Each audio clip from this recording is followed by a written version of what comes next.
Bonjour à toutes et à tous, vous êtes avec nous sur Média TV dans On se dit tout et voici notre sommaire d'aujourd'hui. Lorsqu'on parle d'hyperactivité, on pense automatiquement aux enfants, mais on oublie qu'il y a également des adultes hyperactifs. On vous en parle justement. L'empathie, cette capacité à ressentir l'autre, à être presque plus humain, est aujourd'hui enseignée dans certains pays. Alors sans en faire une matière dans On se dit tout, nous verrons comment nous pouvons cultiver l'empathie chez nos enfants. On testera ensuite la thérapie par réalité virtuelle. Qu'est-ce que ça veut dire exactement? Eh bien, Hetman nous racontera tout ça dans quelques instants. Et puis pour finir, c'est vrai, ce n'est pas agréable comme sujet, je vous l'accorde. Comment faut-il le présenter? Eh bien, il n'y a pas 36 manières de le faire et de le dire. Face à une crise d'hémorroïdes, qu'est-ce qu'il faut faire? Comment réagir? Eh bien, une spécialiste est avec nous pour nous donner des solutions. Bienvenue à vous, vous êtes avec nous sur Média TV dans On se dit tout et on va se dire beaucoup de choses ce matin. À tout de suite.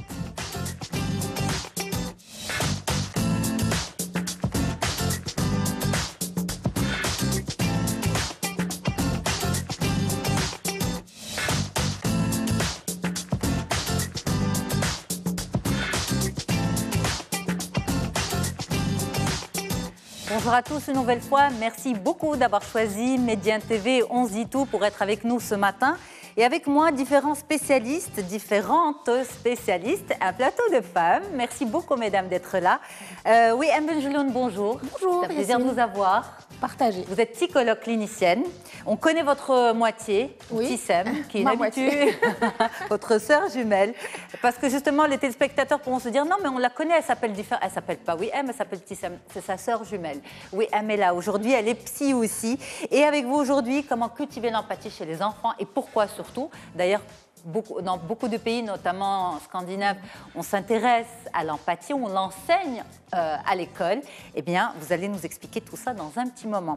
Fatem Zahraoui Amoul, bonjour. Bonjour Vous êtes psychologue également. Alors oui, Am est à Casa, vous êtes à Tanger. Oui. Merci beaucoup d'être avec nous aujourd'hui sur le plateau d'On se dit tout. Et avec vous, on va parler des adultes hyperactifs. Quand on parle d'hyperactivité, forcément on pense aux enfants, sauf qu'il y a aussi des hyperactifs adultes. Pourquoi? Parce qu'on va dire, ce n'est pas passé, ça n'a pas été pris en charge. On va essayer de comprendre comment, mais voilà, il y a aussi des adultes hyperactifs, il ne faut pas l'oublier. Et à côté de vous, c'est une belle gastro qui est avec nous aujourd'hui, Aïcha Bargash, qui va nous parler d'un sujet, et je vais vous le dire, Aïcha, en toute honnêteté, lorsque je l'ai annoncé à l'équipe, on m'a dit, mais qu'est-ce que tu nous fais comme colle? Comment on va... qu'est-ce qu'on va pouvoir proposer aux téléspectateurs comme médias? Est-ce qu'on va passer un reportage, un micro-trottoir? Est-ce qu'on va aller dans la rue, poser la question aux gens sur les hémorroïdes? C'est très tabou, c'est très personnel. Et bien voilà, mais ça touche beaucoup de personnes. Effectivement, il faut savoir réagir à une crise d'hémorroïdes. Vous êtes gastro-entérologue et spécialiste en proctologie. Tout à fait. C'est comme ça que ça s'appelle. Exactement, oui. Merci beaucoup d'être là. C'est un plaisir de vous recevoir. Merci mesdames. Alors, on commence par vous, Fatem Zahraoui Amoul, psychologue clinicienne. Tout de suite.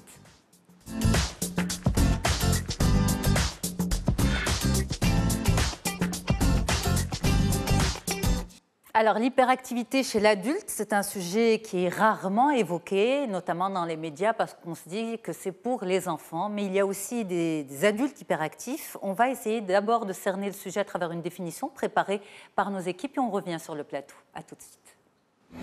Le TDAH, trouble du déficit de l'attention avec hyperactivité chez l'adulte, plus connu sous le nom d'hyperactivité, est un trouble neurobiologique. Il est essentiellement d'origine génétique, mais peut être aggravé par des facteurs psychologiques et sociaux. L'hyperactivité entraîne une inconsistance au niveau de l'attention. On constate une variation et une fluctuation importante dans l'énergie, les émotions et les humeurs. Il existe plusieurs types de troubles de l'attention: inattention, hyperactivité et impulsivité. Le TDAH type inattentive est la base de ce trouble. Distrait, étourdi, démotivé, les personnes ne dérangent pas l'entourage et sont rarement diagnostiquées comme hyperactifs. En effet, leur comportement semble opposé au niveau comportemental d'un hyperactif classique. Le TDA hyperactif se définit par le passage d'une action à une autre sans en terminer la plupart, les empêchant d'atteindre leurs objectifs trop nombreux ou incompatibles avec leurs troubles. Le TDA type impulsif, les personnes agissent ou parlent avant de réfléchir, prennent des risques et ont un tempérament explosif. Cela peut induire des comportements étranges, irréguliers, avec une vie interne très mouvementée. Les adultes qui présentent ce symptôme d'hyperactivité alternent souvent entre 2 ou 3 de ces types avec des cycles courts allant de quelques heures à plusieurs jours. Il existe différents types de traitements qui peuvent varier de la médication au traitement naturel. La première étape étant de comprendre ce trouble et d'en parler avec un spécialiste. Eh bien voilà, finalement, distrait ou hyperactif, eh bien, ça peut cacher également un hyperactif, même une personne distraite, démotivée, étourdie. Fatem Zahra Ouamoul, en tant que psychologue clinicienne, est-ce que vous avez déjà rencontré, à travers votre pratique, beaucoup d'hyperactifs adultes? Non, justement. Parce que c'est vrai qu'il est rare maintenant, aujourd'hui, de rencontrer des adultes qui vont venir consulter pour des troubles d'attention, on va dire. Ça va surtout être des adultes qui vont venir pour consulter pour d'autres pathologies, comme par exemple une anxiété, une dépression.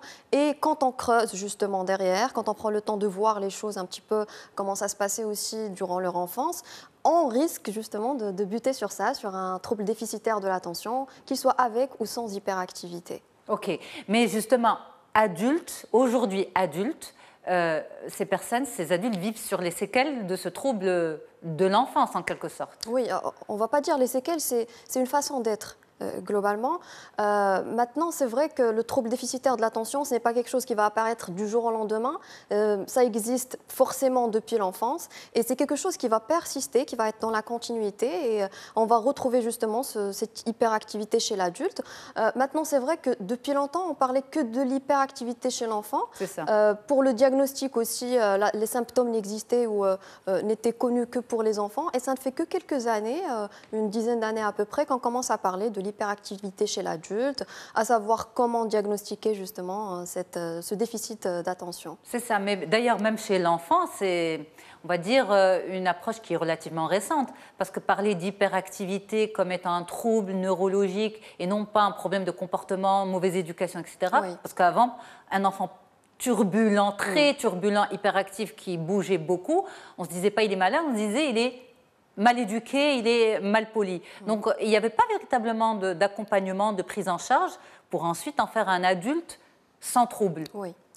C'est pour ça que je me pose la question, est-ce qu'il y a finalement beaucoup d'adultes hyperactifs qui ne se connaissent pas, oui, qui ne se savent pas hyperactifs? Oui, oui, justement, ça existe parce que chez l'adulte, en fait, les symptômes apparaissent d'une façon différente que chez l'enfant. Comme vous l'avez dit, chez l'enfant, on peut remarquer un enfant qui va sautiller un petit peu partout, qui va avoir un petit peu la bougeotte.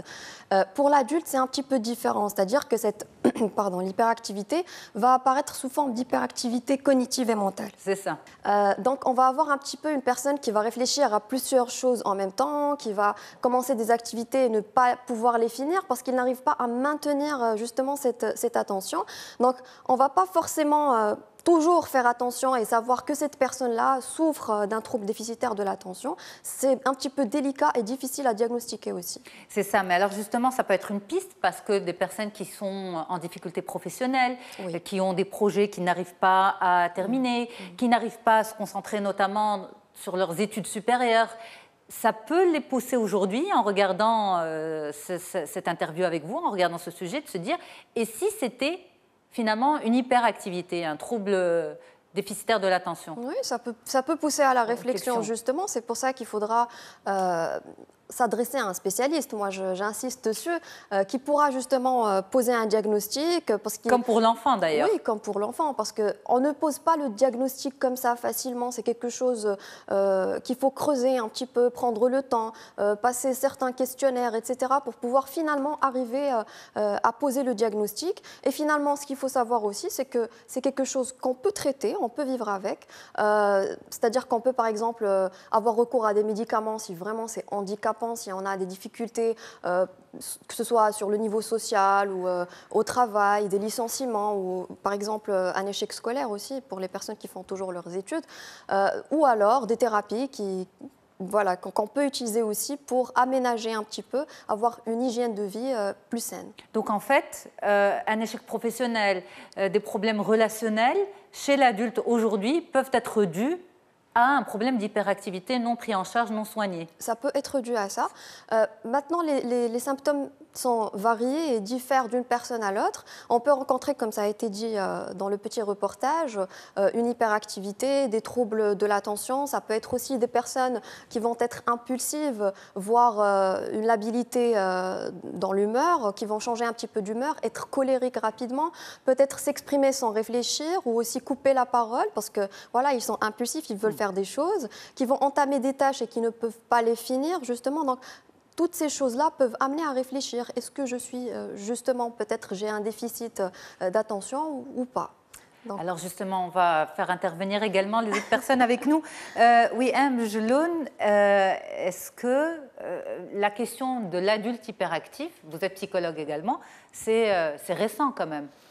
Alors c'est récent et comme disait Fatem Zahra, en fait, ils ne viennent pas en thérapie chez nous pour un problème d'hyperactivité. Comme tu disais, ils viennent pour d'autres difficultés et on trouve en fait que souvent c'est des enfants qui étaient hyperactifs avant et qui les découvrent à l'âge adulte. Et en fait, pourquoi ils viennent? Soit pour des difficultés de couple, parce qu'il faut savoir que ces personnes sont fatigantes, parce qu'il faut les suivre. Moi, j'appelle ça des personnes qui ont tout le temps un objectif. Et un objectif, il faut toujours aller, et qui amène à un autre, à un autre, à un autre. Moi, j'ai un ami, je l'ai toujours appelé Monsieur Objectif. Mais c'est bien d'avoir des objectifs. Oui, mais c'est toujours Monsieur Objectif. Et quand il en atteint un, il ne prend pas le temps de se satisfaire et de jouir de la fierté d'y être arrivé. Il en faut un autre, il en faut encore un autre. Et c'est des parents aussi qui sont fatigants parce qu'ils en demandent aussi énormément à leurs enfants et ils les amènent à trop jouer, à ne pas rester concentrés. Ils sont tout le temps dans le mouvement, dans le mouvement, dans le mouvement. L'épouse aussi n'arrive pas à suivre parce que c'est toujours des personnes en demande et jamais satisfaites. C'est souvent des personnes qui ne sont pas satisfaites et c'est pour ça qu'elles viennent en thérapie. Et après, on découvre qu'ils sont un peu hyperactifs. Et la thérapie les aide à se recentrer, retrouver un peu l'essentiel. Derrière tout ça, c'est je suis actif, je suis hyperactif parce que j'ai des besoins qui ne sont jamais satisfaits et c'est continuel. Aïcha Bargash, cette notion de l'adulte hyperactif, vous étiez au courant de ça? Vous êtes... Non, pas du tout. Pour moi, l'hyperactivité, ça se rattache directement à un enfant hyperactif. Par contre, je me pose la question s'il n'y a pas un manque de confiance derrière les adultes qui sont hyperactifs. Oui. On retrouve justement chez les personnes hyperactives, dites hyperactives, une grande baisse de confiance en soi, aussi d'estime de soi, parce que, comme a dit ce sont des personnes qui sentent que ce ne sont pas elles qui sont responsables de leur réussite, justement, parce qu'elles ont besoin d'un grand potentiel, de beaucoup de choses, elles sont à la recherche de stimulus, comme on dit, voilà. Donc, elles ne sont jamais satisfaites de ce qu'elles vont entreprendre. La perfection. C'est jamais assez. C'est jamais assez. Alors, on a des questions pour vous, justement. Une jeune femme qui vous dit « Je déteste le vide et je crains l'ennui. Je ne supporte pas le fait de ne rien faire. Je ne sais pas d'ailleurs ce que ça veut dire ne rien faire. Suis-je une hyperactive ?»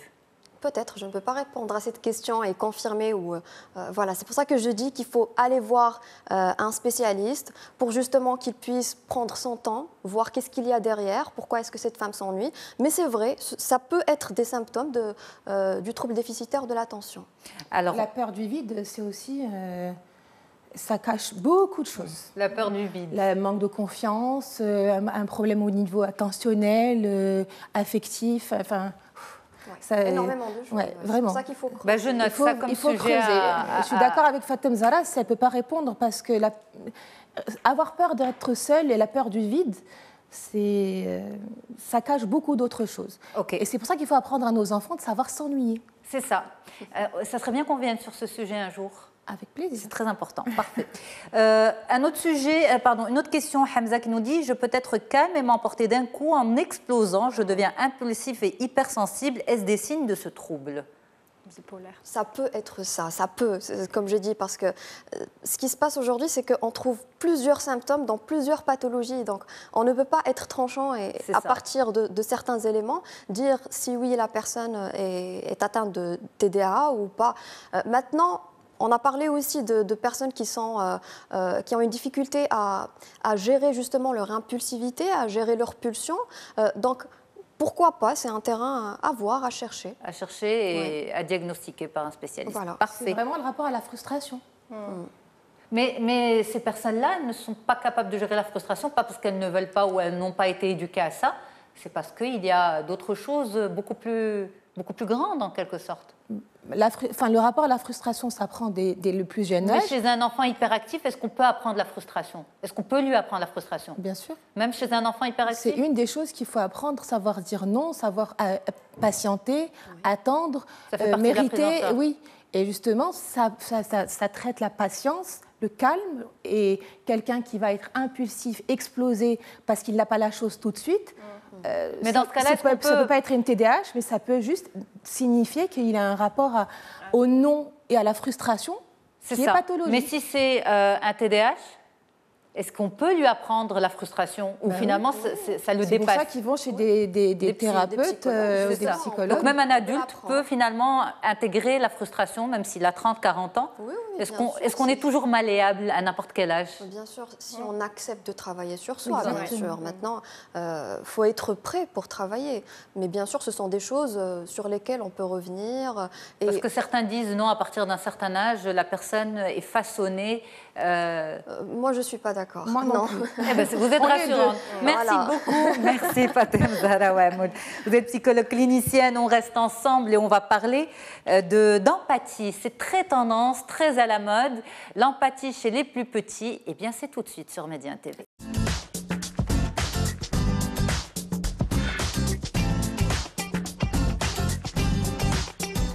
Cultiver l'empathie chez les enfants, on en parle avec vous, Em Bejloun, vous êtes psychologue clinicienne et justement cette histoire d'empathie, c'est très tendance actuellement, c'est très très à la mode, c'est presque apprendre ou réapprendre à devenir humain, à ressentir l'autre. Alors avant d'en parler avec vous, l'importance de cultiver et comment surtout, on regarde le témoignage d'une directrice pédagogique et on revient en plateau, à tout de suite. L'empathie, c'est cette capacité extraordinaire de reconnaître les sentiments d'une autre personne et de se mettre à sa place pour mieux comprendre ce qu'elle ressent. Chez l'enfant, l'empathie lui permet de créer des liens avec les autres personnes en tenant compte de leurs émotions. On ne pourra parler d'empathie chez l'enfant qu'à partir de l'âge de 3 ans, puisque avant l'âge de 3 ans, l'enfant voit les choses seulement de son propre point de vue et est incapable de se mettre à la place d'autrui. Nous pouvons favoriser le développement de l'empathie chez l'enfant, tout simplement en adoptant des gestes, des attitudes qui lui serviront de modèle. Car ne l'oublions pas, l'enfant imite l'adulte. Un moyen très important aussi de développer l'empathie chez l'enfant, c'est la lecture. La lecture, ne l'oublions pas, permet à l'enfant de faire appel à son imagination, à ce qui s'identifie au personnage de l'histoire et donc de par là même identifier ses émotions aux émotions à celles du personnage. Ce qu'il faut retenir, c'est que l'empathie se développe chez l'enfant peu à peu avec l'âge. Et c'est à nous, parents, éducateurs, éducatrices, que revient le rôle primordial de favoriser ce développement de l'empathie en étant nous-mêmes empathiques. Et justement, comment en détail, on en parle avec vous tout de suite, oui, Em Bejloun. Alors, moi, en toute honnêteté, avec cette notion, je suis vraiment, j'adhère à l'importance de l'empathie, développer ça chez l'enfant, mais en même temps, je me dis, c'est ce qu'il y a de plus humain chez l'humain. Pourquoi on a ce besoin de retour aux sources? Est-ce qu'on s'est éloigné du sentiment humain, de l'empathie, ressentir l'autre? Visiblement, on s'en est éloigné et en ce moment, avec tous les mouvements qu'on découvre autour de la bienveillance, du yoga, du reiki, de la méditation, on essaye de se recentrer sur soi et sur l'autre parce qu'on a compris qu'on est passé par une phase il y a quelques générations où l'individualisme, l'égoïsme, parce que le contraire de l'empathie, c'est être égoïste. Et le narcissisme aussi a pris le dessus. Et aujourd'hui, on est en train de comprendre l'intérêt d'être empathique, de créer des liens, d'être à l'écoute, de comprendre les sentiments des autres, pas de les ressentir et de les partager, mais de les comprendre pour pouvoir aider l'autre et l'accompagner vers une meilleure compréhension de lui-même. Ok. Mais alors, si c'est humain comme façon d'être, comme mode d'action, normalement, ce n'est pas supposé être codifié. Mais si c'est aujourd'hui enseigné dans certaines écoles, dans certains pays, chez les plus petits déjà, c'est que finalement, on a mis un cadre à l'empathie. Ça commence par ça, ça se finit par ça, non? Non, alors justement, c'est ça tout l'intérêt de ce que propose l'école, les écoles danoises. En général, ça commence à 6 ans, de 6 à 12 ans. C'est 1 heure de cours par semaine. Et en fait, il n'y a pas de devoir, il n'y a pas de leçon. Ils sont tous ensemble autour d'une activité qu'ils font ensemble, par exemple un gâteau, ou bien autour d'un sujet qui concerne la classe ou qui concerne le groupe, et on en discute où chacun a la parole. Et l'intérêt de l'empathie, c'est d'écouter l'autre, de reconnaître l'émotion de l'autre, tout en ne niant pas sa propre émotion, et de pouvoir partager et créer des liens. Et en fait, ce cours danois ne se fait pas de manière codifiée, absolument pas, il est libre. Il est complètement libre. C'est une communication. C'est 1 heure de communication où on partage nos avis sans jugement, de manière libre. Et ça crée, et je répète, ça crée des liens et ça crée aussi cette liberté d'expression et de ne pas se sentir jugé. C'est-à-dire, j'ai le droit de dire ce que je ressens sans me sentir jugée. Mais sans faire mal à l'autre non plus. Sans faire mal à l'autre, parce que justement, on leur apprend à écouter ce que chacun pense et ce que chacun ressent, mais dans le respect du sentiment de l'autre, sans avoir à le juger. Mais ça devrait être normalement le fondement même de la vie en communauté, ou le fondement même du vivre ensemble en classe. Sans que l'on soit au Danemark ou au Maroc ou en Égypte, ça devrait être exactement la même chose partout. Mais malheureusement, qu'est-ce qu'on remarque dans les classes aujourd'hui? On parle beaucoup plus de harcèlement, on parle beaucoup plus de méchanceté, surtout pas de bienveillance et d'empathie. Et donc justement, les Danois sont précurseurs là-dedans. Et d'ailleurs, c'est un des pays les plus heureux, où il y a le moins de dépression. Et justement, les amener à se comprendre et à se respecter dans la différence. Nous, dans nos sociétés à nous, on n'accepte pas la différence. Être différent, c'est être mauvais, c'est rejeter. Alors qu'au Danemark, on leur apprend à s'aimer dans la différence. Et donc, du coup, ça crée des gens qui sont moins dépressifs parce qu'ils sont mieux dans leur pompe. Ils sont plus heureux et plus joyeux. Alors, quand on parle, parce que le but aujourd'hui, c'est cultiver l'empathie chez les enfants, à l'instar de ce que font les Danois chez eux. Pour pouvoir cultiver cette empathie, il faut déjà, chez l'enfant, il faut d'abord, en tant qu'adulte, être empathique, parce que ça passe par l'exemple aussi. Est-ce qu'on est outillé pour, en tant qu'adulte, à votre avis?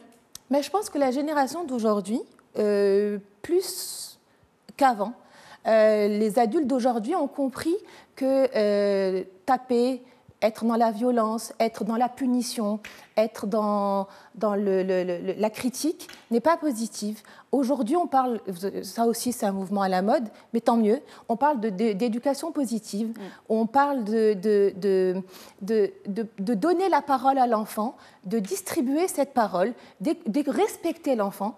Même Françoise Dolto le disait, l'enfant est une personne, donc ce n'est pas juste un enfant. Donc il faut l'entendre, l'écouter, lui donner le droit à penser, écouter sa pensée, se mettre à son niveau et de comprendre ce qu'il a à dire. Et surtout, lui renvoyer ce qu'on a compris de ce qu'il dit. Et là, l'enfant, quand il sent qu'il a été écouté, compris dans ses émotions, il se sent grandi, il se sent valorisé. Et donc, ça donne une atmosphère agréable. Alors qu'avant, on ne faisait que nous frustrer parce qu'on nous disait « mais t'es encore petit, tu comprends rien, quand tu grandiras, etc. » Alors que maintenant, de plus en plus, non, on s'intéresse à ce que dit l'enfant et c'est intéressant. Et ça, c'est les pas les prémices, mais les bases de l'empathie? Les bases de l'empathie, c'est vraiment l'écoute, c'est le partage, c'est le respect. Alors, je vois que vous avez à côté de vous quelque chose qui me rappelle mon enfance. Oui, je sais plus comment on l'appelait. Je ne sais pas comment on l'appelle. Je ne me rappelle pas. Ce que je sais, c'est que je ne savais pas le fabriquer. C'était trop géométrique pour moi. Avec mes enfants, j'ai réappris. Voilà. Mais ça sert à quoi? Alors, en fait, une des questions que j'ai eu à me poser pour préparer cette émission, c'est de me dire, mais comment aider les parents à créer justement cette empathie créer cette ambiance sympathique et bienveillante à la maison. Donc il y a plusieurs méthodes et on peut l'utiliser aussi en classe. Okay. Par exemple, on doit dire que chaque jour, on peut dire on va faire une bonne action. Donc je viens chez toi, Yasmine, okay. Et tu vas jouer. Tu vas jouer avec moi, tu vas choisir avec une couleur. Avec plaisir. Soyons fous. Tu vas choisir une couleur, donc tu fais ça. Ok. Choisis une couleur. Je choisis le vert. Allez. Eh bien, regarde dans les yeux et souris franchement à toutes les personnes que tu croises. Ah, je le fais tout de suite parce que je croise maintenant beaucoup de personnes. Oui, M, on reste ensemble, on a justement des questions de téléspectateurs. On revient juste après une courte pause de publicité. C'était vraiment la bonne fin à avoir pour cette première partie. Merci le jeu, il y a eu beaucoup d'empathie. Merci beaucoup, on se retrouve dans un petit moment sur Média TV pour la deuxième partie d'On se dit tout. À tout de suite.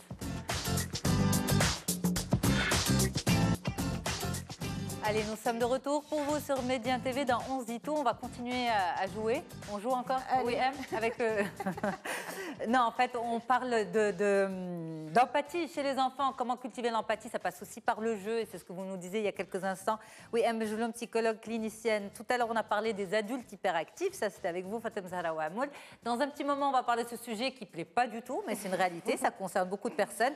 Les hémorroïdes, pourquoi je dis ça concerne beaucoup de personnes, il faut en parler? Parce que face à une crise, quand on ne sait pas quoi faire, on se dit, on aurait bien voulu qu'on se dise tout, nous en parle. Et bien, c'est pour ça qu'on va en parler ce matin avec Dr Aïcha Bargash, gastro-entérologue spécialiste en proctologie. Et puis, la thérapie par réalité virtuelle, je pense que les psys doivent connaître ça.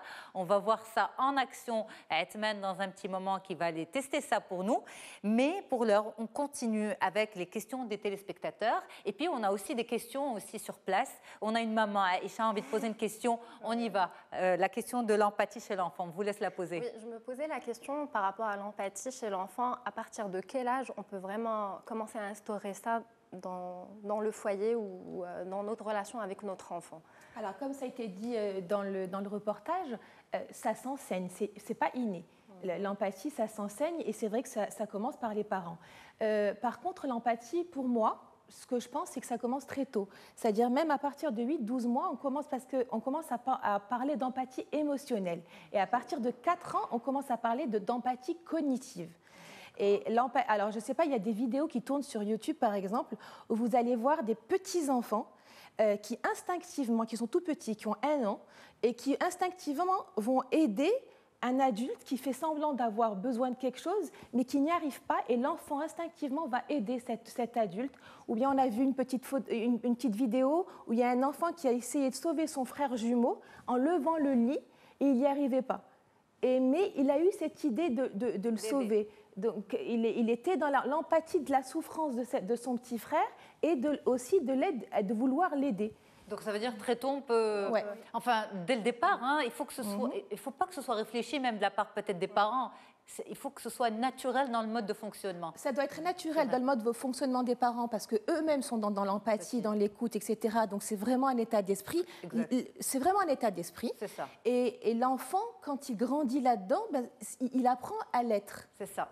C'est pour ça que finalement vous dites que ça n'a pas besoin d'être codifié. Non. Non, parce que c'est juste tout simplement se permettre d'être humain. Et en fait, de ressentir la bonté de l'humain. Il ne faut surtout pas que ça soit codifié. En fait, ça doit venir naturellement. Alors, question téléspectateur, on en a une. Peut-être qu'on va prendre celle-là. Ratiba Saint-Quentin qui nous dit « Est-ce aux parents ou à l'école de développer l'empathie chez l'enfant ?» Les deux. Les deux. Et j'ai pensé aux téléspectateurs et j'ai pensé à leur proposer quelques petits jeux qu'ils peuvent faire soit à l'école, soit à la maison. Alors, il y en a un que j'aime bien, c'est le jeu de la bienveillance invisible. Par exemple, en classe, on va distribuer des enveloppes fermées, secrètes, et chacun reçoit le nom d'un autre enfant et l'autre ne le sait pas. Et son rôle, ce jour-là, c'est d'essayer d'être bienveillant vis-à-vis de cet enfant. Et personne ne sait qui a le... Voilà, et personne ne sait qui va être son binôme bienveillant. Et donc, c'est de lui apporter un sourire, de peut-être venir l'aider à finir une activité, etc., etc. Et à la fin de la journée, le jeu, c'est de deviner qui a été le binôme empathique. Okay. Parce que ça, c'est pour l'école. Ça, c'est pour l'école. Mais à la maison, on peut aussi fabriquer... Alors, moi, je l'ai fait. À la maison. Moi, je l'ai fait et c'est génial parce que ça m'a nourri aussi. Parce que voilà, je l'ai fait. J'ai fait la boîte. J'ai fait ce qu'on a. Je l'ai appelé la boîte à bonheur. Okay. C'était une petite boîte que j'ai fabriquée comme une boîte aux lettres et j'avais dit que chaque jour, chacun de nous devait écrire une phrase empathique, positive, qu'il mettrait dans la boîte et qui serait destinée à une personne de son choix, de la famille. Et donc, on avait chaque jour le droit à un petit mot. Et ça libère la parole et ça permet aux enfants de dire des choses qu'ils ne peuvent pas dire à l'oral. Parce que ce qu'il faut savoir par rapport à l'empathie, c'est l'expression des sentiments. Et aujourd'hui, on parle beaucoup d'émoticônes, donc ça aide. Mais c'est vrai que ce n'est pas quelque chose d'évident de savoir reconnaître les différents sentiments, les différentes émotions. Et c'est une manière aussi de leur apprendre. Alors, le jeu, vous l'avez fait, oui, M, pour préparer l'émission, ça vous a donné... Non, ça fait longtemps. Non, c'était avant. Il y a aussi l'arbre, il y a aussi ce qu'on appelle l'arbre à empathie, où chaque jour, on accroche un petit mot, ou de ce qui m'a dérangé, de ce qui ne m'a pas plu. Et, juste pour finir, moi, ce qui me paraît le plus important dans une famille, et on ne prend pas le temps de le faire, mais c'est avoir 1 heure par semaine autour d'un moment convivial. Ce n'est pas forcément un repas, mais même un popcorn par terre, assis, machin. Et on fait le bilan de la semaine et on dit, voilà, comment a été ta semaine, comment tu as trouvé, comment je me suis comportée avec toi. Semaine, pas à l'école, mais oui, émotionnellement. Mais même à l'école, ce qui serait extraordinaire, c'est le vendredi après-midi, que la maîtresse consacre 1 heure pour faire le bilan de la semaine et dire qu'est-ce qui s'est passé cette semaine, il y a eu tel incident, machin, etc. Et à la maison aussi, parce que ça permet de régler des problèmes, de vider son sac, de se sentir compris et de se sentir respecté. Et l'objectif de tout ça, c'est de se sentir épanoui, heureux, et d'empêcher aussi la dépression plus tard. Oui, M. Njloun, psychologue clinicienne. Allez, la thérapie par réalité virtuelle, vous connaissez, mesdames? Oui. Oui. Moi, je ne connais pas. Moi aussi, j'ai découvert, en fait. J'ai découvert, mais j'aurais été à votre place à Aïcha, je serais en train de découvrir. Alors, la thérapie par réalité virtuelle, c'est une activité, c'est pas une activité, c'est une forme de thérapie que Atman a bien voulu tester pour nous, pour nos téléspectateurs. On vous regarde tout de suite.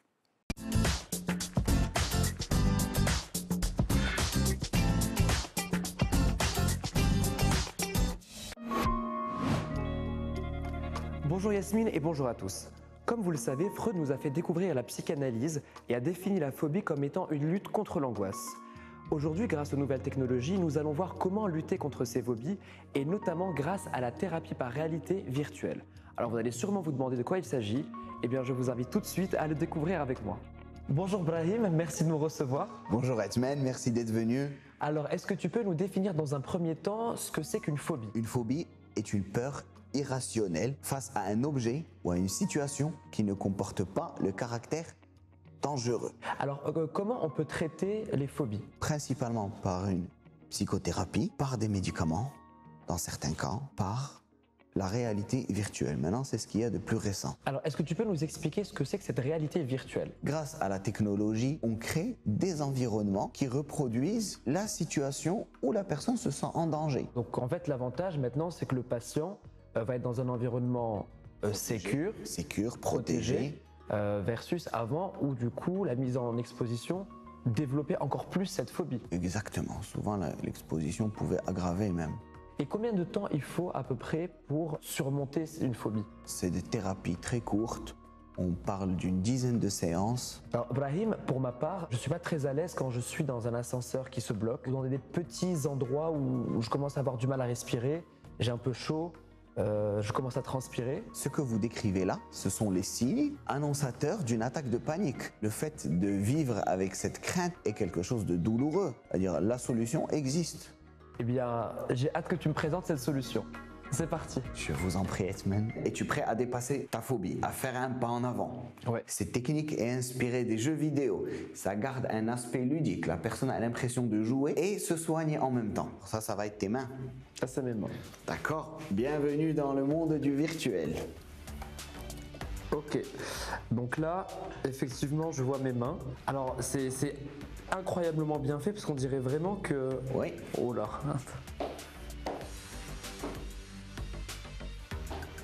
Là, vous pouvez sortir. Donc là, je sors, donc je suis dans un immeuble. Exactement, vous sortez. Et voilà l'ascenseur. Mettez-vous là, vous pouvez appeler l'ascenseur. Ok, donc là je suis devant l'ascenseur, ça y est, je commence à stresser un petit peu. Vous êtes dans un ascenseur en verre. Qu'est-ce que ça vous fait? Le fait de voir dehors, ça me stresse moins déjà. D'accord. Parce que je me dis, si je me coince, eh ben, on va le voir et on pourra venir me sauver. Vous êtes en train de monter. Bravo. Là, je suis en train de monter. Voilà, là vous pouvez sortir. À droite. On est dans une passerelle. Ça, c'est pour... Vous m'avez parlé de la peur du vide. Et ça, c'est pour désensibiliser. Alors, on va essayer avec quelque chose de plus difficile, là. Est-ce que vous êtes prêts? Alors là, tu as enlevé les bords. Exactement. Alors oui, donc en fait, tu peux aussi augmenter le niveau de difficulté pour mettre dans des situations plus stressantes. On appelle encore une fois l'ascenseur. Et là, encore un autre degré de difficulté. Est-ce que vous êtes prêts, Edmond? Ouais. T'es prêt? Oui. Alors là, l'ascenseur est opaque. Alors là, déjà, je suis enfermé, je suis pas très à l'aise. En plus, j'entends plus de la circulation. J'ai l'impression que je suis coincé. Du coup, je suis pas très à l'aise. Et je sors. Je suis plus à l'aise. Alors, Edmond, qu'est-ce que ça vous fait d'avoir dépassé vos limites? Pas encore très à l'aise parce que j'ai dans une situation vraiment d'inconfort. Que voilà, c'est ce rapport réalité et virtuel qui est extrêmement bien fait. Quand l'ascenseur, tu l'as mis opaque et qui bougeait plus, je commençais à avoir des sensations où j'étais pas très bien. Et quand j'étais sur la passerelle et que tu as enlevé les bords, je sentais que j'aurais pu tomber. Donc je savais que j'étais en sécurité ici, mais je ressentais vraiment cette situation de panique. Mais en tout cas, chers téléspectateurs, moi je vous donne rendez-vous la semaine prochaine pour une toute nouvelle activité. Yasmine, je te rends l'antenne et moi je vais continuer ma séance de cyberthérapie. Donc, bonne suite de séance à Edmond. Merci beaucoup en tout cas de te livrer à des expériences pareilles pour nos téléspectateurs. Et en plateau, justement, docteur Aïcha Bargash disait finalement, quel est l'intérêt d'aller voir un psy pour ça, puisque c'est un appareil qu'on pose. Alors, et Fatem Zahra, vous êtes en train d'expliquer que finalement, ça doit venir dans un processus. Oui, voilà, tout un processus. C'est-à-dire qu'on commence déjà par voir le patient, prendre le temps de, comme disait Wiham, de chercher pourquoi est-ce qu'il y a cette phobie. Parce qu'il y a eu la discussion voilà, pendant le... il y a eu toute une discussion. Nous, ça parlait ici, en fait. Il faudra justement prendre le temps de creuser un petit peu avec le patient, voir s'il y a quelque chose qui se cache derrière justement cette phobie. Et puis, on commence déjà au début, lors des premières séances, par corriger un petit peu les distorsions cognitives que peut avoir cette personne par rapport au sujet de la phobie. Et puis, par la suite, c'est-à-dire après, quand on aura préparé le patient, passer à l'exposition en utilisant cette méthode-là. D'où l'importance de faire ça chez un psychiatre ou un psychologue. Voilà, qui soit formé à sa phobie tout de suite. D'emblée. Oui, comme disait Fatem Zahra, une phobie cache fort. Quand j'ai peur de l'ascenseur, c'est pas l'ascenseur qui me fait peur. C'est souvent là, une phobie, c'est le meilleur moyen de défense qu'a trouvé le patient pour déplacer sa réelle angoisse sur un élément pour pouvoir supporter sa vraie angoisse. Donc, il préfère dire j'ai peur de l'ascenseur plutôt que de voir et de reconnaître et d'admettre que son angoisse, elle est beaucoup plus profonde et elle concerne des sujets beaucoup plus délicats. Exact. Alors, ça c'est dit. On a parlé d'hyperactifs adultes, on a parlé d'empathie chez les enfants, on a parlé de cette thérapie par réalité virtuelle. Maintenant, on va parler de l'épine dans le pied. On va parler d'hémorroïdes. C'est jamais agréable, ni comme ressenti, ni comme sujet. À tout de suite.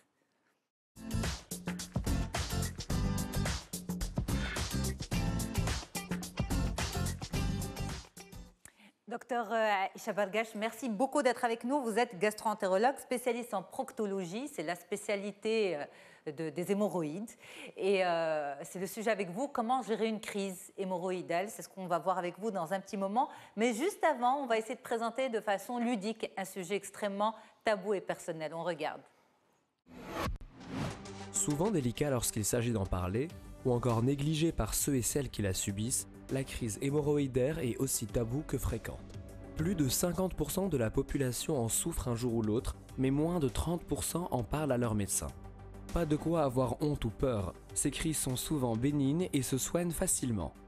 En effet, la présence d'hémorroïdes est normale chez tous les individus dès la naissance et fait partie de notre anatomie. C'est leur augmentation de volume qui ne l'est pas, et personne n'est à l'abri. Cette maladie touche autant les hommes que les femmes. Selon votre tranche d'âge, vous êtes plus ou moins concerné. Avant 30 ans et après 60 ans, le niveau de risque est plutôt faible.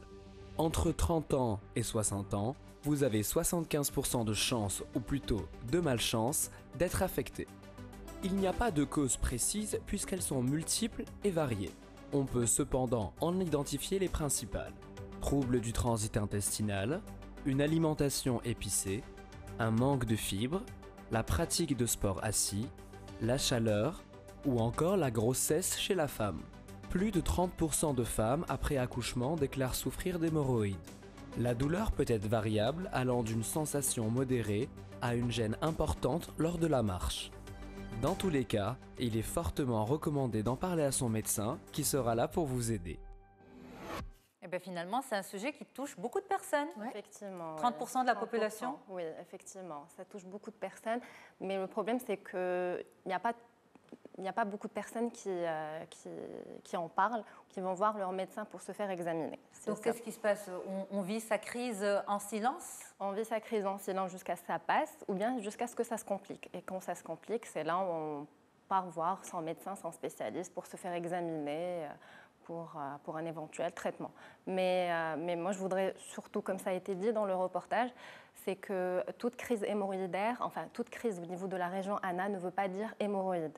Il faut surtout aller voir son médecin, en parler, se faire examiner, parce que c'est un sujet tabou, c'est une région qui est très sensible, très intime, et les gens, ils ont du mal à aller voir le spécialiste pour se faire examiner. Il faut savoir que ça se fait dans des conditions vraiment appropriées. Et il ne faut pas hésiter à aller en parler à son médecin pour écarter plusieurs pathologies, parce que toute douleur ou manifestation au niveau de la région anale, tout ce qui est en rapport avec l'anus, ne veut pas dire forcément hémorroïde. Ça peut en cacher d'autres problèmes. C'est ça. Et souvent, il y a beaucoup d'automédication. Tout à fait. Et donc, on camoufle les symptômes. Alors qu'on peut camoufler autre chose. Exactement. Et c'est pour ça qu'il ne faut pas hésiter à aller voir son médecin dès le moindre signe, puisque là, en fait, on va parler des manifestations de la crise hémorroïdaire. Ça peut se manifester principalement par des douleurs, par des saignements ou par tout simplement des démangeaisons. Mais tout ça peut cacher d'autres pathologies.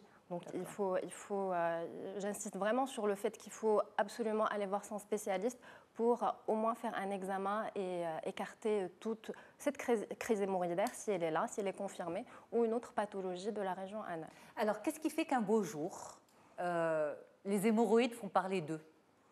Oui. C'est d'eux ou d'elles? Une hémorroïde. D'elle. Donc, les hémorroïdes, en fait, les hémorroïdes, c'est des structures qui sont vasculaires, tout à fait normales chez toute personne, tout individu, homme ou femme, même chez l'enfant. Tout le monde en a. Oui, tout le monde en a. C'est des structures qui sont tout à fait normales. Et quand elles commencent à avoir des problèmes, on parle de maladie hémorroïdaire. En fait, en proctologie, c'est le seul organe qui est en fait qualifié par son propre terme. Par exemple, le tympan, quand il est malade, on dit otite, alors que les hémorroïdes, on dit hémorroïdes. Alors que c'est des terminologies qui sont un petit peu faussées. Donc en fait, dire j'ai des hémorroïdes, ça ne veut rien dire. Tout le monde a des hémorroïdes. Exactement. Tout le monde a des hémorroïdes. C'est j'ai une crise hémorroïdaire ou j'ai une petite poussée d'hémorroïdes. Voilà, c'est le terme qui est plus approprié. Donc comment elles font comment un beau jour, elle commence à faire parler d'elle, c'est tout simplement par un changement de transit. Quand il y a un trouble de transit, que ce soit la diarrhée ou la constipation. Même une diarrhée peut donner... Tout à fait. Même une diarrhée, elle peut donner une crise hémorroïdaire. Le stress, quand il y a une période de stress qui est très importante, elle peut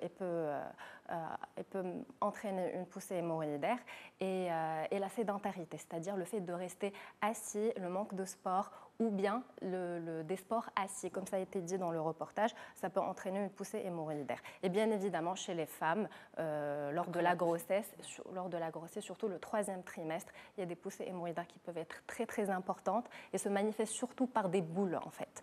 Ce n'est pas une simple poussée, mais par des boules qu'il faut absolument traiter rapidement et par la suite, c'est après l'accouchement.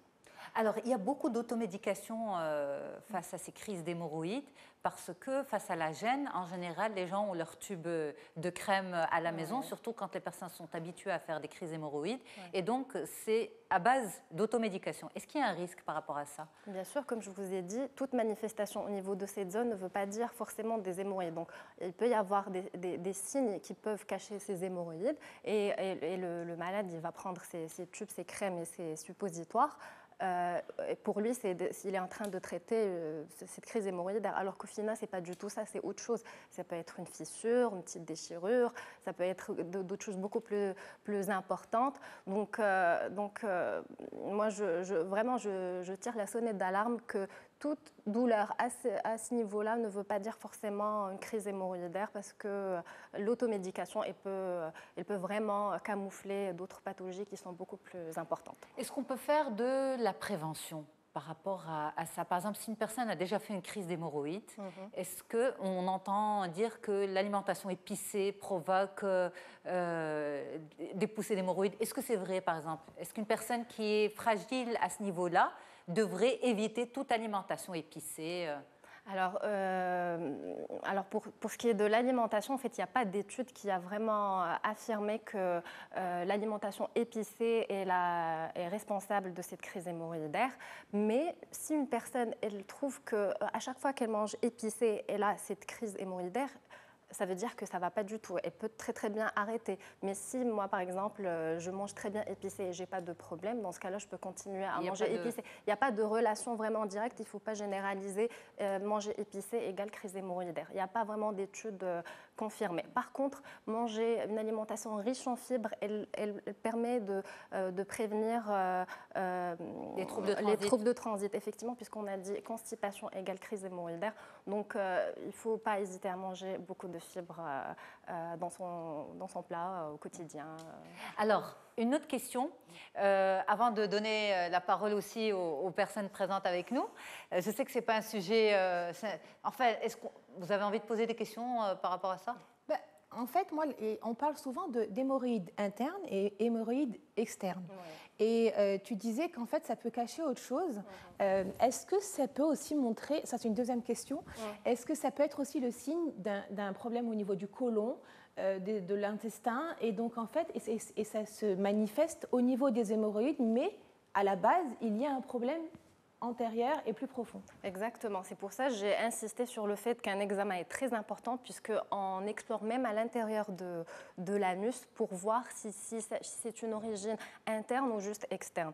Donc, avec une coloscopie, par exemple? Non, en consultation, on commence d'abord par l'anuscopie, c'est-à-dire on explore juste l'anus.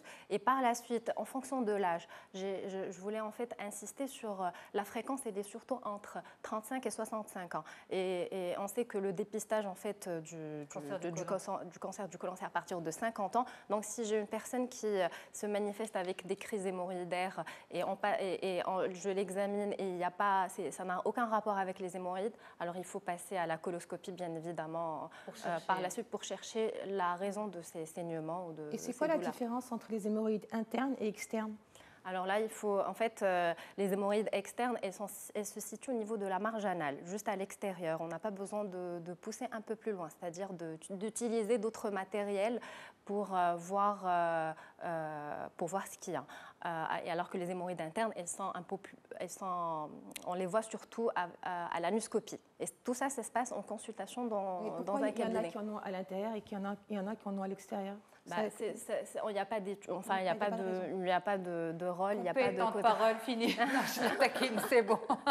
C'est une vraie question. Alors, une dernière question, docteur Bargash, Aïcha, si vous permettez. Ouais. Alors, vous dites qu'il faut absolument consulter son médecin, éviter l'automédication. Mais par exemple, si la crise nous prend un samedi soir ou un dimanche, il n'y a pas de médecin, est-ce qu'il faut aller aux urgences? Où on peut au moins appliquer quelque chose en attendant le lundi, en attendant d'aller consulter? Bien sûr, on peut parfaitement gérer sa crise s'il est, comme vous avez dit, insupportable durant un week-end. On peut utiliser des antalgiques en premier lieu. S'il s'agit d'une constipation, des maladies hémorroïdaires, une crise due à une constipation, utiliser des laxatifs, des sachets qui permettent de ralentir le transit. Et s'il s'agit du diarrhée, plutôt éviter les choses qui Donc tout qui ça en accélèrent. automédication. Ça, c'est tout à fait possible. Et bien sûr, les anti-inflammatoires pour juste soulager sur le champ. Par contre, Pardon, juste pour les anti-inflammatoires, des anti-inflammatoires locaux ou en comprimé? Locaux, tout à fait. On peut utiliser des suppositoires anti-inflammatoires sous forme de suppositoires. Ça doit être compliqué hein, à ce moment-là, les suppositoires. C'est pour ça que je vous disais, en fait, l'examen, il est plus que primordial pour juger de l'importance de cette crise. Parfait. Alors, on a une question de téléspectateur. C'est monsieur Hamid qui nous dit « J'ai des crises d'hémorroïdes sans réelle fréquence. Est-ce que ça peut être un aliment en particulier qui les déclenche ?»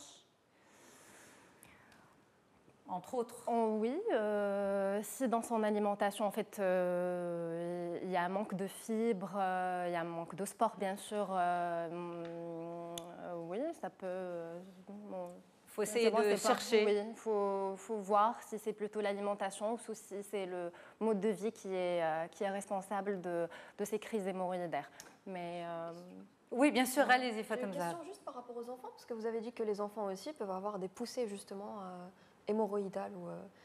C'est quoi la cause pour les enfants? Non, moi, j'ai dit que les hémorroïdes existent chez tout le monde, en fait. Mais la maladie... poussée... Mais justement, est-ce que les enfants peuvent faire des crises d'hémorroïdes? C'est possible, mais c'est exceptionnel. C'est exceptionnel. S'il y a surtout un transit qui est ralenti, ça peut entraîner une poussée, mais c'est exceptionnel chez les enfants. Moi, je disais que les hémorroïdes, elles étaient présentes chez tout le monde. Voilà. C'est comme les amygdales, en fait. Tout à fait, oui. Mais après, on les appelle angines. Enfin, je pense quand ça... Oui, c'est ça. C'est quand elles sont malades, on appelle d'angine. Alors que les hémorroïdes, tout le monde a des hémorroïdes, mais même quand c'est malade, on parle d'hémorroïdes. Voilà. Bon, on en a pris des choses. Merci beaucoup, mesdames. Avec plaisir. Satisfaite pour les questions-réponses? Oui. Vous avez eu ce que vous vouliez, oui, carrément. Encore, c'est bon? On peut rendre l'antenne.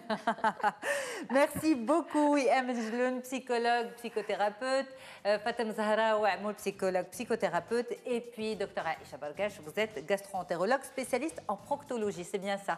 Tout à fait. Araba. Merci beaucoup à toutes d'avoir été avec nous, avec les téléspectateurs. Un grand merci à toute l'équipe. Merci à Atman aussi. Je pense qu'il a dû finir sa séance depuis tout à l'heure. On se retrouve très vite sur Médien TV, sur les ondes de la radio du Grand Maghreb. Au revoir. Très bonne suite des programmes sur Médien TV. Au revoir.